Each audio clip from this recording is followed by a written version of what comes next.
que acontece quando um ambiente de trabalho se torna perigoso demais, a ponto de uma vida estar em risco a qualquer momento? Existe, assim, um botão de emergência oficial para parar tudo? Essa é a pergunta de $1 milhão, né? E, olha, para ir direto ao ponto, sim, esse botão de emergência existe e ele tem um manual de instruções bem detalhado. Exato. E na nossa análise de hoje, a gente vai mergulhar a fundo justamente nesse mecanismo, a paralisação de uma obra, de uma atividade, por razões de segurança aqui no Brasil. Certo. A nossa fonte é um documento oficial, a norma regulamentadora NR03, a NR3, que trata de embargo e interdição. E a nossa missão aqui é entender como que uma decisão tão séria como essa é tomada. Exato. Como se define um risco grave iminente. O objetivo é desvendar os critérios que transformam o que poderia ser puro achismo, sabe, em um processo técnico, objetivo. E a importância disso é imensa, porque essa norma ela busca criar um sistema para tomar decisões que sejam consistentes, proporcionais e transparentes. É uma tentativa de colocar método na prevenção, de dar uma ferramenta racional para um momento mais crítico, que é quando se decide parar uma operação para proteger a vida de um trabalhador. Ok, então vamos começar a desvendar isso. Para começar, a gente precisa alinhar o vocabulário, né? A norma fala em risco grave e iminente. O que isso significa na prática? Não é qualquer risquinho, imagino. Definitivamente não. A definição é o ponto de partida de tudo e ela é bem direta. Um risco grave e iminente é toda condição ou situação de trabalho que possa causar um acidente ou uma doença com lesão grave ao trabalhador. Lesão grave. A palavra-chave aqui é grave. A gente está falando de algo que pode mudar uma vida para sempre ou até mesmo terminá-lo. Entendi. É o risco com o potencial catastrófico. E para lidar com esse risco, a norma apresenta duas ferramentas, duas medidas de urgência: o embargo e a interdição. Elas parecem sinônimos, mas não são, certo? Não são. E a distinção é importante para entender o escopo da ação. Pensa assim, o embargo é específico para a construção civil. Ele paralisa parcial ou totalmente uma obra. Certo, obra. Já a interdição é um termo muito mais amplo. Ela se aplica a todo o resto. A paralisação de uma atividade, de uma máquina, de um equipamento, de um setor inteiro ou até de um estabelecimento completo. Ah, então embargo é o canteiro de obras e interdição cobre todo o resto. Mas sabe, aqui já parece uma coisa que me parece ser a primeira grande virada de chave, uma mudança de mentalidade que a norma propõe. Qual? Essas medidas, embargo e interdição, não são uma punição, não é uma multa, é outra coisa. É exatamente isso. E esse ponto é crucial para entender o espírito da norma. Ela ressalta que são medidas de proteção emergencial. Emergencial. O foco não é punir a empresa, é estancar o perigo, imediatamente. É como um médico que administra um remédio de emergência para estabilizar um paciente, sabe? A preocupação é com a vida. Sim. E tem mais. A norma exige uma precisão quase cirúrgica. A paralisação deve ser aplicada na menor unidade possível onde o risco foi encontrado. Se o problema é uma única máquina, interdita-se a máquina, não a fábrica inteira. Uau, isso é muito específico. O objetivo é ser eficaz na proteção sem causar um impacto desnecessário. Espera um pouco. Então eles criaram uma espécie de fórmula matemática pro perigo? Eu sempre imaginei que fosse uma decisão mais baseada na experiência, no olho do fiscal, sabe? Naquela intuição de quem já viu muita coisa. E essa é a mudança de paradigma completa. É uma mudança gigantesca. Gigantesca. A ideia é justamente sair do campo da subjetividade e entrar no campo da análise técnica.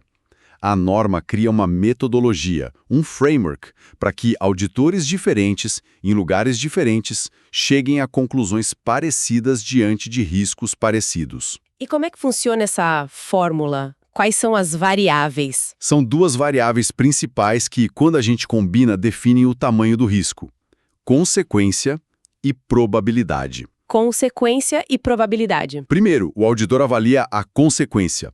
Ou seja, se o acidente acontecer, qual vai ser o tamanho do estrago? E a norma traz uma tabela para classificar isso e ela é bem direta, bem impactante. No topo, temos a consequência morte. O pior cenário possível. Autoexplicativo. Exato. Logo abaixo vem a consequência severa, que significa uma lesão ou sequela permanente. Pensa em perder um membro, a visão, algo que incapacita a pessoa para sempre. Nossa, depois a significativa, que é uma lesão que causa uma incapacidade temporária longa, por mais de 15 dias. E, por fim, a leve, para afastamentos de até 15 dias. É uma escala muito clara da gravidade do dano. Certo. Essa é a parte do o quão ruim pode ser. Mas e a outra metade da equação? A probabilidade. A outra metade é a análise da probabilidade, que foca em outra pergunta. Quais são as chances de esse estrago realmente acontecer? E o fascinante aqui é que a norma não mede isso com base em estatística. Ah, não. Não, ela mede com base na qualidade das medidas de prevenção que estão em vigor. A classificação mais alta é provável. Isso acontece quando as medidas de prevenção simplesmente não existem ou são, assim, claramente inadequadas. Ou seja, o acidente não é uma questão de se, mas de quando. Basicamente isso. A norma está dizendo que é quase uma certeza. Abaixo, temos a probabilidade possível. Aqui, as medidas de proteção até existem, mas têm falhas graves. Não dá para confiar nelas. Entendi. Depois, vem a remota, onde as medidas são adequadas, mas com pequenos desvios, sabe? E por fim, o cenário ideal, rara. Isso significa que as medidas são robustas, adequadas e com garantia de que vão continuar funcionando. Ali, o acidente não é esperado. O interessante aqui é que a probabilidade não é sobre a chance de um raio cair do céu, Não mesmo. mas sim sobre a qualidade das barreiras de proteção. A norma está medindo a robustez do sistema de segurança, não a sorte. Perfeita colocação. A lógica é que a sorte não pode ser um EPI, um equipamento de proteção individual. O auditor fiscal, então, ele precisa avaliar esses dois fatores, consequência e probabilidade, de forma separada, para só depois combinar. Formação da percepção em análise. Exatamente. Em análise técnica e fundamentada. Vamos tentar aplicar isso num cenário real, para ficar mais palpável? Imagina um fiscal que chega numa obra e encontra trabalhadores montando uma fachada a 20 metros de altura, num andaime que, assim, está visivelmente improvisado, sem guarda-corpo, sem cinto de segurança, sem nada. Como que ele aplicaria essa matriz? Ótimo exemplo. Vamos seguir os passos. Primeiro, a consequência. Uma queda de 20 metros de altura, a consequência só pode ser classificada como morte. Não tem outra opção realista. Certo. Agora, a probabilidade. Existem medidas de prevenção? Não. O andaime é improvisado, não tem cinto, não tem nada. Então as medidas são inexistentes. A classificação da probabilidade nesse caso é provável. Ok, então no nosso exemplo do andaime, a gente tem uma consequência morte e uma probabilidade provável. É a pior combinação possível. Como que isso se traduz na decisão de parar a obra? É aí que entra o conceito-chave de toda a norma, o excesso de risco. Excesso de risco. Certo, e o que seria isso? Pensa naquela sua analogia da febre, foi ótima. Não basta medir a febre do ambiente, que é a situação perigosa que o fiscal encontrou. Certo, a situação atual. É preciso comparar essa febre com a temperatura corporal normal, que seria a situação segura ideal, aquela que as outras normas de segurança exigem. O excesso de risco é exatamente a diferença entre o perigo real e o perigo que seria aceitável. Entendi. É a distância entre como as coisas estão e como elas deveriam estar. Exatamente. O processo do auditor tem 3 etapas. Primeira, avaliar o risco atual, a febre no nosso exemplo. Consequência morte e probabilidade provável. Ok. Segunda, estabelecer o risco de referência, a temperatura normal, que seria o trabalho no andaime feito do jeito certo com tudo no lugar. E a terceira e última etapa é cruzar essas duas informações numa tabela da norma para determinar o tamanho desse excesso de risco. E por que existem tabelas diferentes para isso? É porque a escala do perigo importa. A norma tem 2 tabelas principais. Uma é usada para situações de exposição individual ou de poucos trabalhadores. Certo. A outra, que é mais rigorosa, é para quando a mesma situação de risco pode atingir várias pessoas ao mesmo tempo. A lógica simples e correta. Um risco que pode causar uma tragédia coletiva é inerentemente mais grave. Faz todo sentido. E o resultado desse cruzamento nas tabelas é o quê? Uma nota? Uma cor? É uma classificação, uma letra. O excesso de risco pode ser classificado como E, extremo, S, substancial, M, moderado, P, pequeno ou N, nenhum. E é essa letra que serve como gatilho para o botão de emergência. Então é aqui que a análise se conecta com a ação. Um excesso de risco classificado como extremo E, que seria o caso do nosso andaime, resulta em embargo ou interdição, sempre. Sempre. Não tem margem para discussão, a paralisação é mandatória. Mandatória. A norma é taxativa. Já se o excesso de risco for classificado como substancial, S, a paralisação também pode ocorrer, mas aí a decisão final considera outros aspectos da situação. Mas espera aí, a norma diz que no risco substancial, a paralisação pode ocorrer. O que define esse pode? Que tipo de critério fiscal usa para decidir entre paralisar ou não? Isso não acaba, sei lá, reintroduzindo um pouco daquela subjetividade que a norma tentou eliminar? Essa é uma excelente pergunta e toca num ponto nevrálgico. Sim, nesse nível substancial, existe uma margem para o julgamento técnico do auditor. Ah, então existe. Existe. Mas veja bem, a norma não elimina 100% a subjetividade, mas ela restringe a um campo muito bem definido. A decisão vai depender de fatores como a possibilidade de corrigir aquilo na hora, o histórico da empresa, a quantidade de gente exposta. Entendi. Mas o ponto é, a subjetividade só entra em cena depois que a análise objetiva já classificou o risco como alto. Não é mais um "eu acho que é perigoso", mas sim, a metodologia aponta um risco substancial, agora vamos avaliar as circunstâncias. Certo. E tão importante quanto, a norma também define um piso. Excessos de risco, classificados como moderado, pequeno ou nenhum, não podem gerar embargo ou interdição. Isso cria uma fronteira clara. Ok, entendi a mecânica. É um sistema que guia a decisão, mesmo que não automatize completamente. Mas, enquanto você explicava, eu fiquei pensando no lado humano disso tudo. O fiscal chega, usa a metodologia, a obra para. E o trabalhador que contava com aquele dia de pagamento para colocar comida na mesa?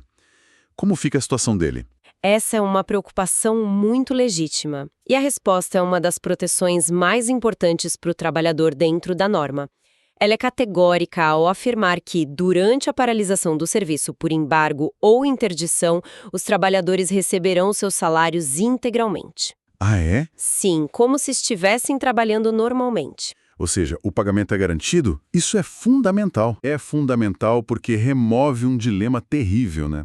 Nenhum trabalhador deveria ter que escolher entre a sua segurança e o seu sustento. Exato.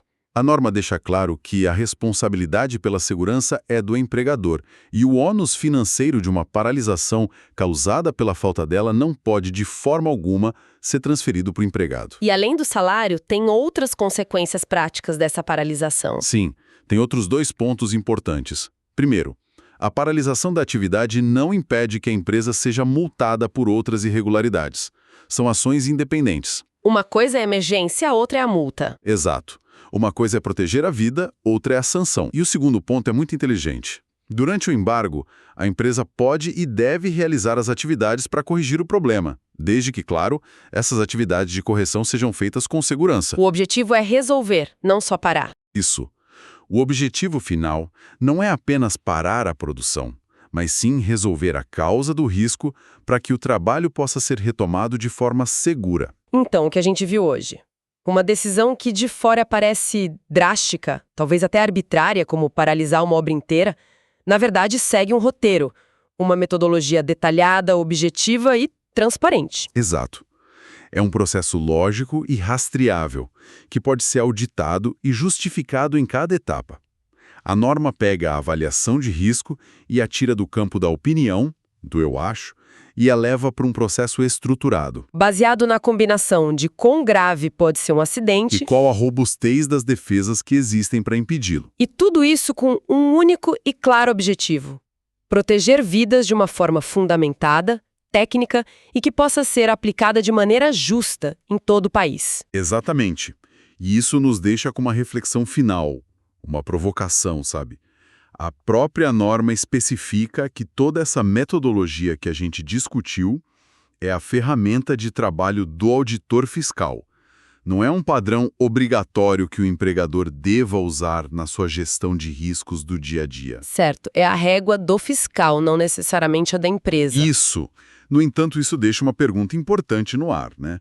Se existe uma ferramenta tão clara e estruturada fornecida pelo próprio Estado para identificar riscos que levam à morte, qual seria o potencial se essa mesma lógica de análise, de ponderar consequências graves versus a probabilidade de ocorrerem, fosse mais amplamente adotada?